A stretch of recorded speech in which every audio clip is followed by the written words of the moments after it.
Bonjour à tous, je m'appelle Moumoudou Diop.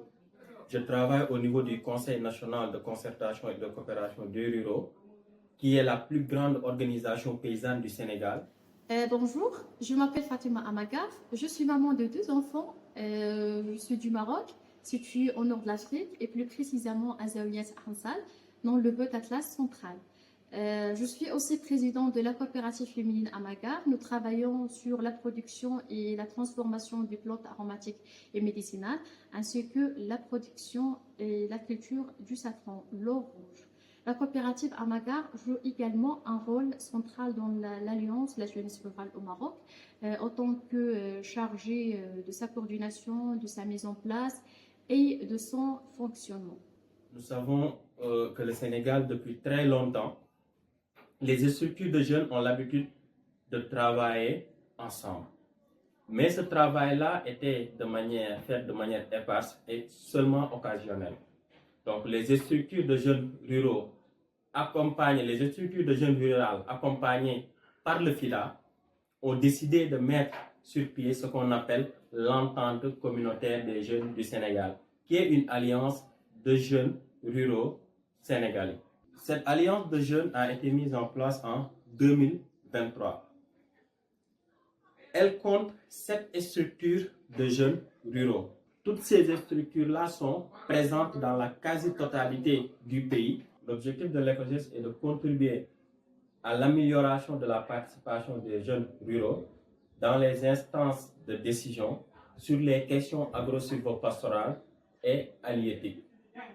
En outre, aujourd'hui, l'ECOGES travaille et porte la voix des jeunes pour qu'elle soit mieux entendue, pour qu'elle soit mieux articulée et que les préoccupations soient prises en compte. L'Alliance de la jeunesse rurale au Maroc a été créée en 2022 dans le cadre d'un projet soutenu par le FIDA et Procasur. Elle regroupe aujourd'hui 11 organisations représentant au total 90 jeunes issus de la région de Bni Mellal Khnifra. Les objectifs principaux de l'Alliance, c'est renforcer la participation des jeunes aux décisions liées au développement rural et aussi appuyer leurs projets économiques et créer des opportunités d'emploi et de revenus et également défendre leurs droits et en particulier l'accès à la terre. L'accès à la terre pour les jeunes ruraux constitue un problème majeur au Sénégal. Sachant que dans le cadre de l'accès, on met non seulement l'accessibilité, la pénibilité liée à cette démarche administrative qui doit aujourd'hui finir par la sécurisation de cette terre par des papiers légaux, mais aussi les investissements sur cette terre-là, la valorisation de cette terre. Tout ça reste très compliqué, très difficile. Parce que l'accès à la terre reste vraiment un grand défi pour les jeunes dans les zones rurales marocaines. Souvent, les terres appartiennent à la famille ou à la communauté, ce qui rend difficile leur exploitation directe par les jeunes et surtout ceux qui ne sont pas héritiers. Et pour les jeunes femmes, en plus de ces difficultés qui sont pour tous les jeunes, pour les jeunes femmes déjà, il y a cette difficulté qui est due à leur sexe, étant donné qu'elles sont appelées aussi à se marier. Donc, dans certains cas, dans certains cas, la société se dit que si on octroie la terre à cette jeune femme et après elle doit aller se marier, cette terre va revenir à son mari. Les jeunes femmes, la situation est encore plus compliquée à cause du tradition patriarcale. Ils ne sont pas toujours reconnus comme ayant le droit de posséder ou exploiter la terre.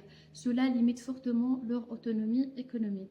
Et pourtant, sans accès à la terre, il est vraiment impossible de démarrer une activité agricole ou d'obtenir un prêt ou de bénéficier de programmes publics ou bien de programmes de développement. Pour faire face à tout cela, l'ECOGES a mené beaucoup d'actions, parmi lesquelles des rencontres, d'échanges et de partage à la base pour pouvoir consolider une note de contribution déposée au niveau des décideurs afin que dans la révision de la loi d'orientation agro-silvopastorale, qui sera le cadre juridique légal qui va régir tout ce qui est fait sur la question agricole au Sénégal de 2024 jusqu'à 20 ans après, les jeunes ont proposé que cette question d'accès à la terre soit mieux traité, avec une meilleure prise en compte pour les jeunes. En deuxième lieu, par rapport à cette stratégie, il y a l'accompagnement des jeunes pour l'accès aux fonciers et aux ressources productives. Et le troisième aspect, c'est que dans plusieurs localités du pays, l'ECOGES a pu installer ce qu'on appelle des CASAF, des comités d'accompagnement et de suivi pour l'accès des jeunes aux fonciers. Un projet réussi que je souhaite partager avec vous est celui que nous avons mené autour du safran. Avec l'aide de nos partenaires, nous avons introduit la culture du safran dans notre région. C'est une plante qui crée de la valeur à chaque étape, la plantation, la récolte, le séchage et le conditionnement. Et en plus, il résiste bien au changement climatique. Au début, ce n'était pas vraiment facile. Nous avons organisé plusieurs réunions avec les hommes du village pour les convaincre de céder les parcelles aux femmes de leur famille. Et grâce à notre plaidoyer, de nombreuses femmes ont pu commencer à travailler sur ces terres. Avant cela, donc, ils restaient à la maison pour garder leurs enfants et sans aucune activité économique.